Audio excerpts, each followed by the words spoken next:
the elder statesman in the arts, looking for work.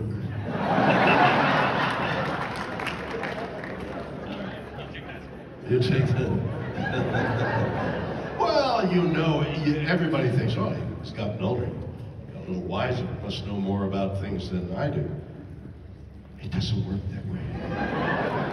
If you're a stupid young man, you're a stupid old man. I mean, it's just ridiculous. Excuse me. I wish I knew more. I mean, I feel so ignorant about things. I know nothing. I know nothing. The only thing I know is nobody else knows anything I know. That's...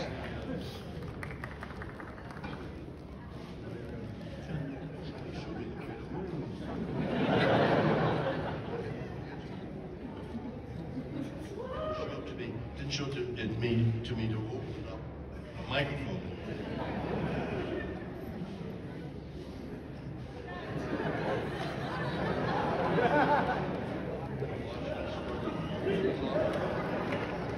Hang on a second.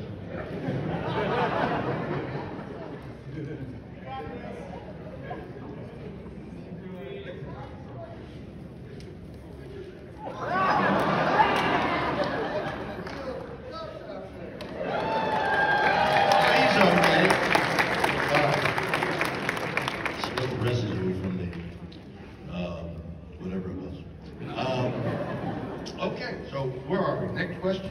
I can't see a thing.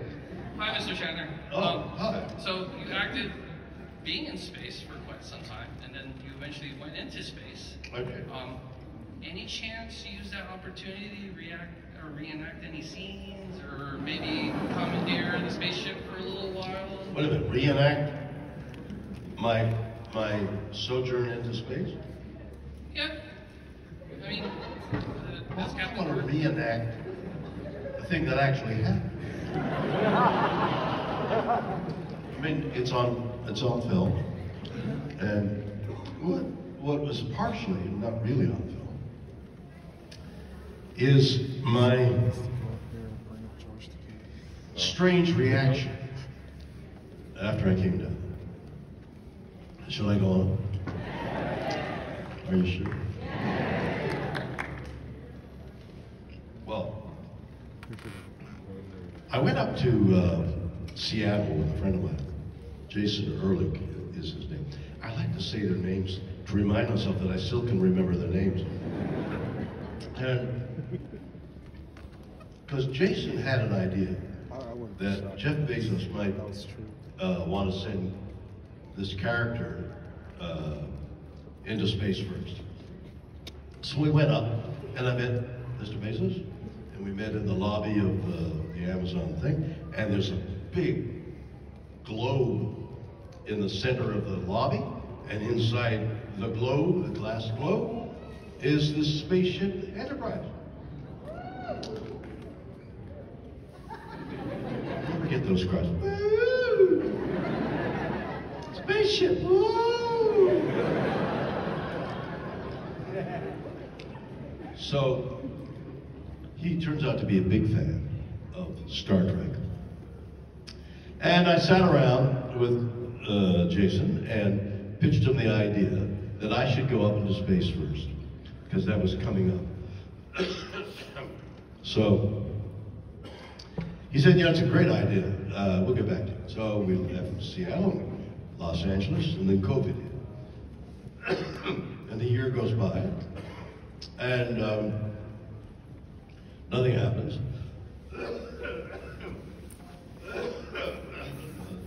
There. You can hear it clearly, can't you? Like the fog over the bridge. It's not the fog, it's the phlegm. The phlegm.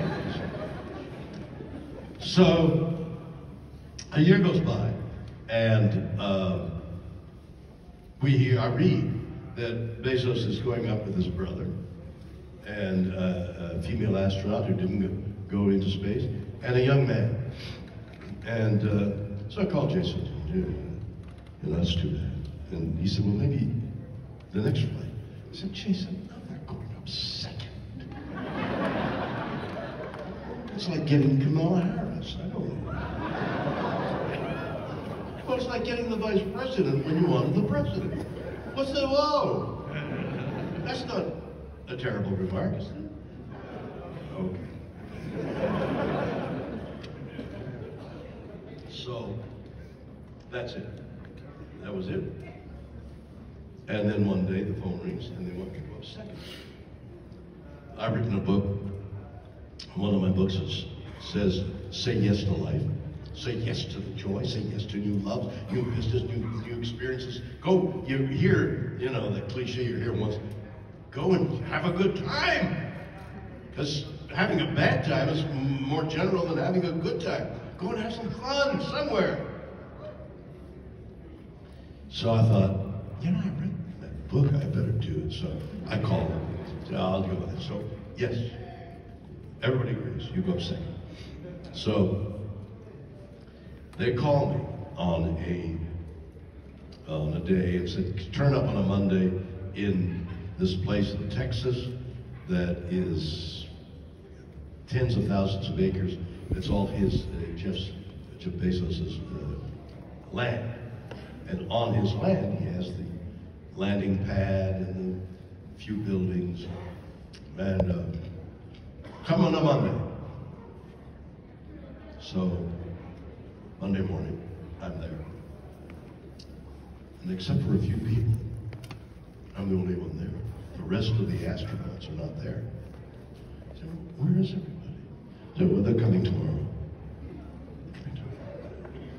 Why am I? Somebody says, let's have some breakfast. Okay. Have some breakfast. After breakfast, why don't we drive out to the gantry? Drive out to the gantry? We drive out to the gantry, and we see the gantry. This spaceship is in a hangar somewhere, and it's the desert. The landing is at 4,000 feet, so it's like Denver, in effect, which is at 5,000 feet. It's high. It's a mile high, almost. What is that sound? What is it? Children, oh children. Those are the small things. So, we're looking at the gantry, and the guy says, let's go up to the top of the gantry. It's 11 flights up there. What do I? Okay, so get to the third flight. I'm sucking in air, you know. And everybody else is sucking in air. And then 6, and then 9, and finally I'm at the 11th flight. Whew. Leaning on the balcony, and I'm looking at a room that has 12-inch walls of cement. And I said, about the size of this. And I said, what's that? He said, well, yes, it's a safety room. Safety room over what? What do you need a safety room for? Well, in case something goes wrong. What goes wrong? What are you talking about? What could go wrong? Yeah, it's got some air thing, don't worry about it. And down we go. I get in an electric truck. What's this? The name of the truck company that he likes? Ruffian. Anyway. And off we go.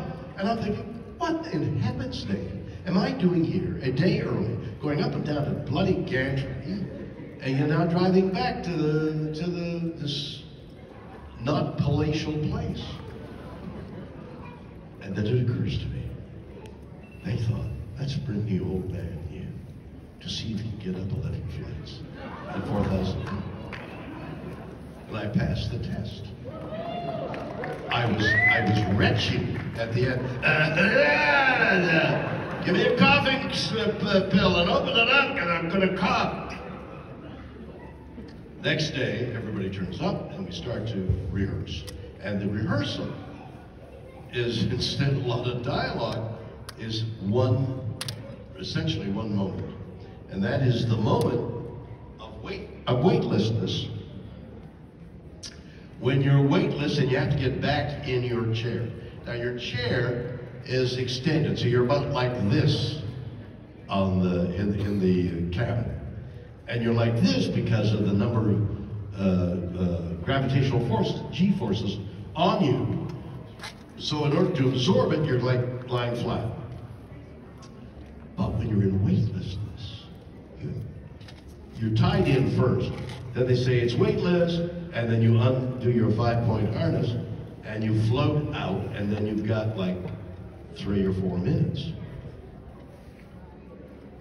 Getting into the chair, weightless, and to put your feet in little toes, because you're floating, you have no control. Put your arm down on the chair, you go that way. So you're way in, you got your shoulders down, got this thing, and you're tied in for the journey down. I never did get it straight, because lying back like this and trying to get your crotch thing in there is impossible.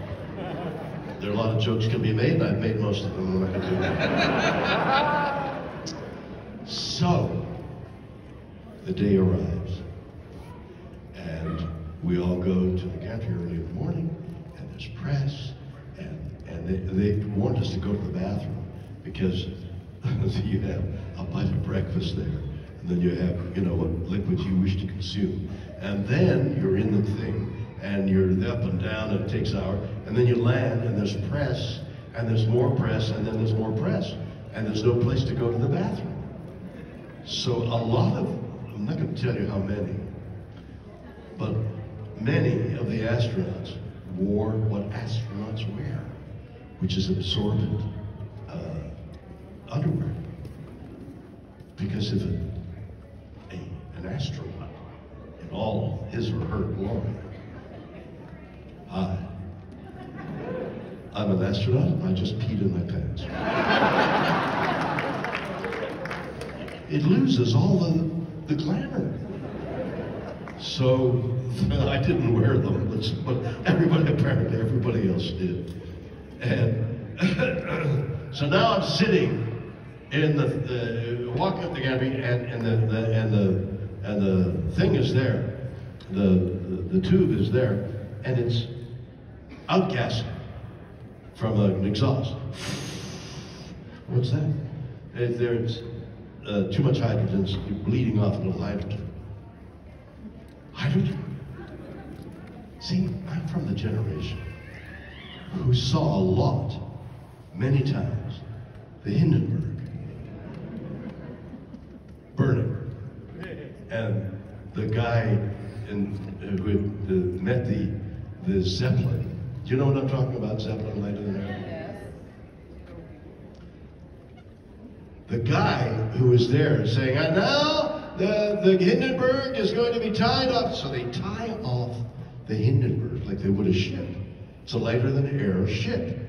And they tie it off, and unbeknownst to them, and for many years, unbeknownst to everybody else, static electricity went from the ground up the tie-off rope to the anodized hull of the spaceship. It was like slightly metallic aluminum sprayed on the bags of hydrogen. And a static electricity spark apparently went up the tie-off rope, along the metallic frame to a gas bag way in the back, very small, that had a small leak. And that spark began the conflagration of the Hindenburg. And if you remember the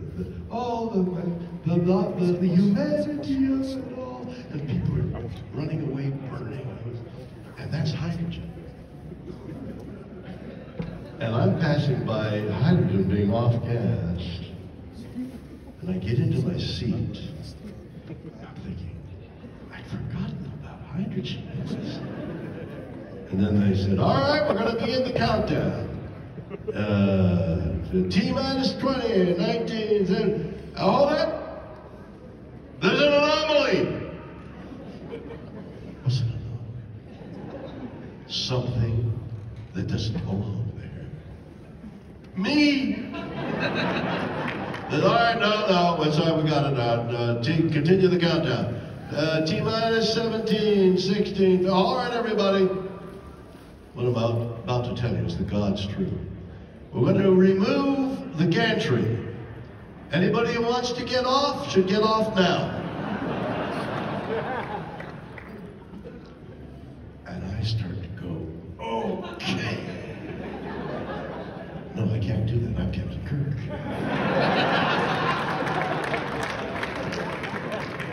So I stay, and off we go. 4 or 5 G's on you. It feels like an elephant is sitting on your chest. You think, my God, I'm going to die. And then it's gone. We're in weightlessness, and we unbuckle and step out of, or come out of our chairs. Now, I had seen footage of Bezos, who had made the first flight, in weightlessness. Cameras all around, of course, in the ship. So I see some footage on Jeff and the young guy. Jeff is floating in space.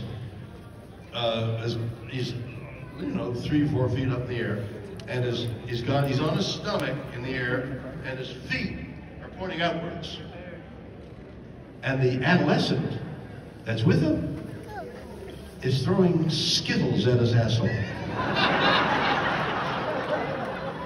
And I'm thinking, I'm not going to spend my time in space with that.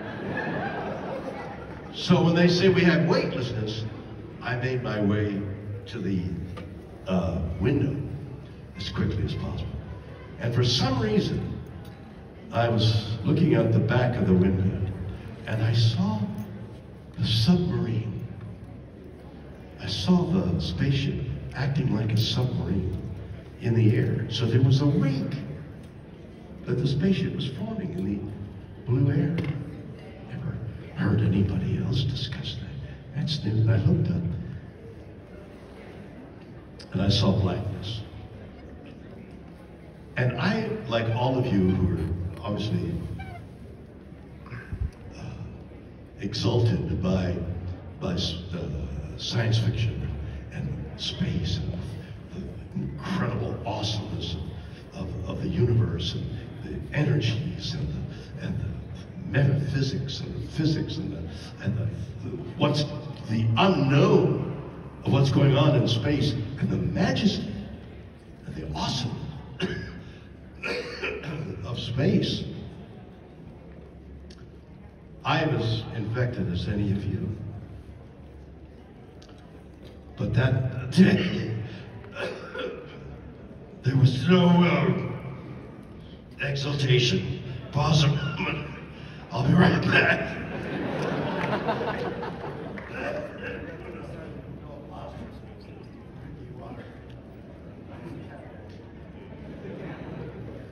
I do a tap dance. You'll be happy to applaud my tap dance.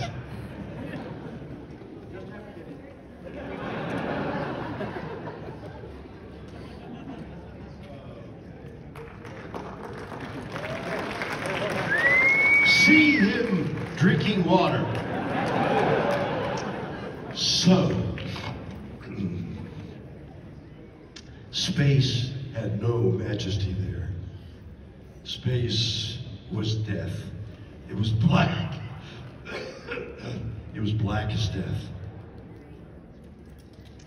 And I turned back, and there was this beige, white, blue, and I could see the beginning of the circumference of the earth. Now, when I was a kid, just out of high school, I thumbed my way all over the United States. Born in Montreal, so from Montreal, you're going to feel pity soon.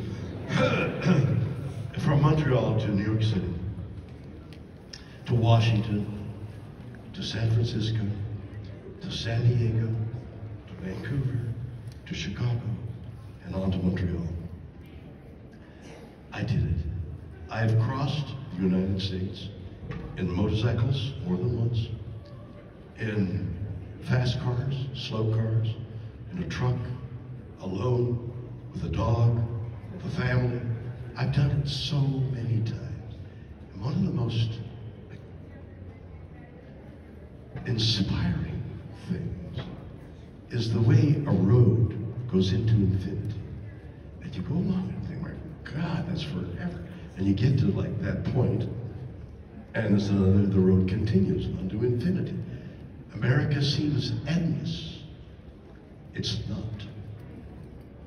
That little rock, I could draw like this. That little rock is a little rock.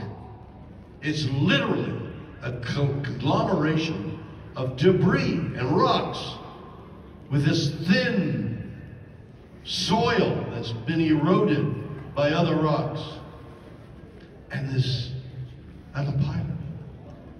So you need oxygen at 12,500 feet, 2 miles. 2 miles in the air, the oxygen is such that you can't live. You need supplemental oxygen after 2 miles. Got 2 miles of air, this little thin soil, which is barely enough to put your fingers through in places, and this rock, and we're living on it. I read Rachel Carson's book, Silent Spring, when she published it many, many years ago. And I didn't quite understand it. I understood DDT and the soft eggs and the birds that were facing extinction because the eggs were breaking because of DDT, which is the most powerful, wonderful killer of insects. So crops could grow, not remembering or not even knowing, I guess, in those years, that insects were the fountain blood, was the means by which so many entities, plants, trees, animals, birds, live on the flow, the continuity of insects. And we've invented something that's so wonderful. It's killing all the insects so we can grow more crops. Is that crazy? And I thought, this is incredibly stupid. But surely somebody else knows more than... It went on for years and years. It's going on. This stupidity behind DDT and all the subsequent mistakes are apparent to all of us. And it continues. And when we landed, I found myself sobbing. I thought, what am I crying about? For crying out loud. Why am I crying? And in front of the cameras, crying? And I'm, I tried to apologize, and I went off into a corner. Wasn't that an interesting sound? And I thought, what's the matter with you? And then I realized a rather familiar feeling. I was in grief. I was in grief for the world. I could see I read about all the extinctions. I drove from Los Angeles to San Francisco and back in a day to do something or other. And in that, 700 miles? When I used to drive, I drove it all the time, especially when I was younger. You'd have to stop every 100 miles or so and scrape the insect off the debris of insects on the San Joaquin Valley. My trip there and back in a day, there was one splat, one insect I killed. That's where the insect world is today. I was in grief and I found myself sobbing. Finally, all this passion, because I've been reading in the many years the interconnection of life. It's unbelievable when you look at it. The interconnection started in the primitive seas, where cells not absorbed each other. They didn't fight, maybe they did, but some of them were acquired and became us. We are those early cells. We are the algae that became grass, that became trees, that became us. It's not like, oh yeah, we're all like, no, we're the same. Everything is the same. We're all parts of the intelligence of life. And we're killing it. I can't believe believe it. So I was overwhelmed. And one of the things I wanted to do, I knew I had to do, was remind you of how sacred life is. And we participate in that sacred life. It's up to us now to stop killing it. Thank you so much.